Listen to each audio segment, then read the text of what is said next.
už som mala 37 rokov odrobených a tie služby na interných oddeleniach a klinikách sú není ľahké, hovorím s tými nočnými.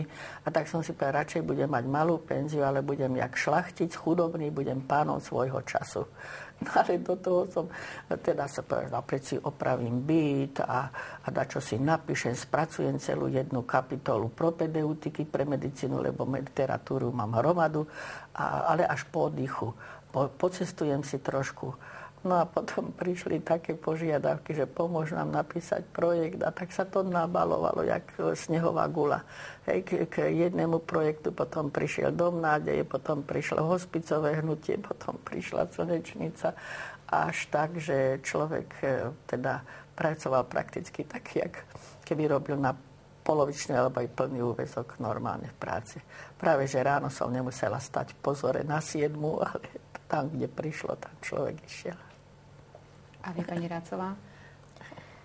Viete, ono to je pekné povedať si, že oddychneme si. Aj som si to tak myslela. Pomôžem s vnúčkou, bolo treba pomôcť.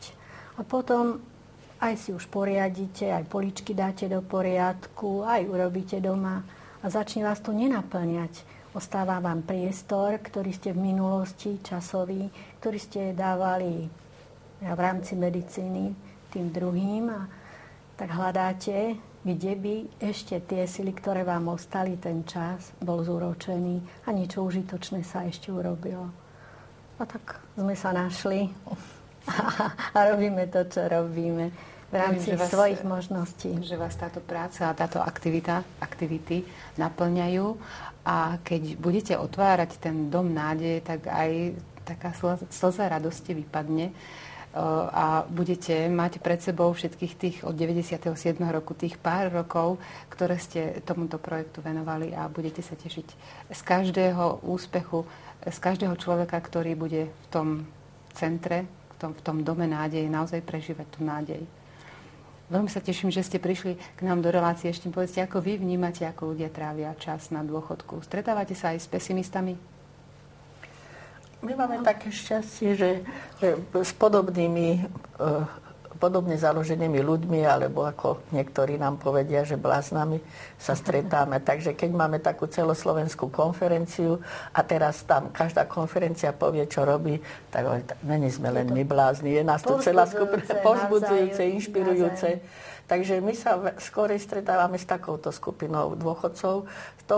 S tou inou skupinou my nemáme čas sa proste stretnúť v kaviárne, alebo toto všetko sme museli odpísať. Ja som rada, keď sa raz za čas dostaneme do divadla, alebo na koncert. Aj toho je veľmi málo, lebo je to tak.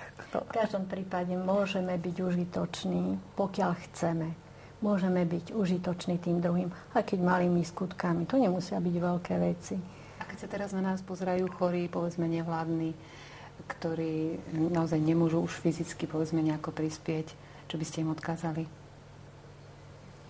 Tak nech nestrácajú nádej a aj v tom najťažšom stave môže byť človek osožný. V tom smysle, že keď nič iné, tak dobrým slovom, úsmevom, modlitbou za nejakým cieľom človek skutočne môže byť osožný až do horského konca. Viete, a potom aj vlastne prekonávanie ťažkosti, povedzme ťažko chorého, ktorý si myslí, že už je k ničomu. Naopak oslovuje tých, ktorí sú okolo neho. A stáva sa, že keď človek mnoho razy už nehovorí, tak najviac vypovedá pre tých druhých a poučuje vlastne do budúceho života tú ďalšiu generáciu, ako sa treba zachovať, keď raz prídu ťažkosti. Milé pani lekárky, srdečne vám ďakujem, že ste prijali pozvanie, že ste nám predstavili vaše projekty, vaše ambície a že ste pre nás ostatných vzorom, že čo by sme všetko mohli robiť. Ďakujem ešte raz, nech sa vám darí.